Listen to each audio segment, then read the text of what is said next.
4వ అధ్యాయము జ్ఞానకర్మ సన్యాస యోగము 4వ శ్లోకము. అర్జున ఉవాచ అపరం భవతో జన్మ పరం జన్మ వివస్వతః కథమేతద్విజానీయాన్ త్వమాదౌ ప్రోక్తవానితి. తాత్పర్యం. అర్జునుడు పలికెను, కృష్ణ, నీ జన్మ ఇటీవలిదే. సూర్యుని జన్మ కల్పాదియందు జరిగినది, అనగా అతి ప్రాచీనమైనది కనుక నీవు సూర్యునకు దీనిని ఉపదేశించుట ఎట్లు సాధ్యపడును? దీనిని నేను విశ్వసించుట ఎట్లు? వివరణ.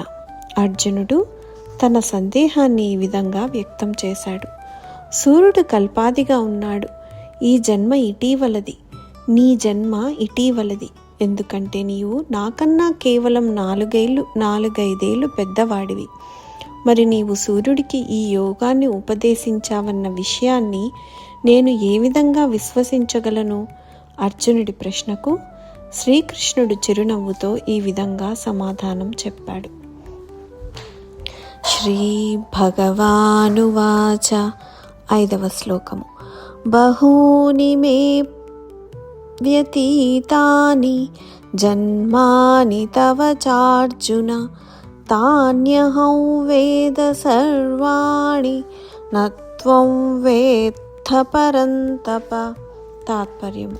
శ్రీ భగవానుడు తెలుపెను, ఓ పరంతప, ఓ అర్జున, నాకును నీకును పెక్కు జన్మలు గతించినవి కానీ వాటిని అన్నింటినీ నేను ఎరుంగుదును, నీవెరుగవు.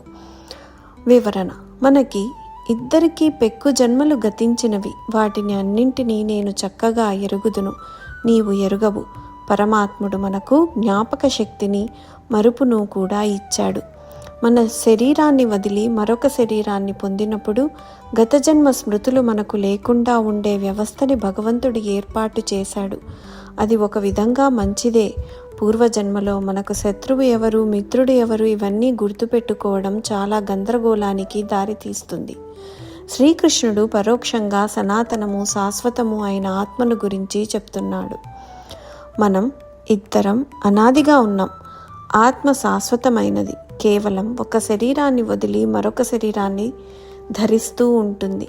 అలా కానీ ఆ జన్మల రహస్యాల గురించి భగవంతుడికి మాత్రమే తెలుసు అని చెప్తున్నాడు.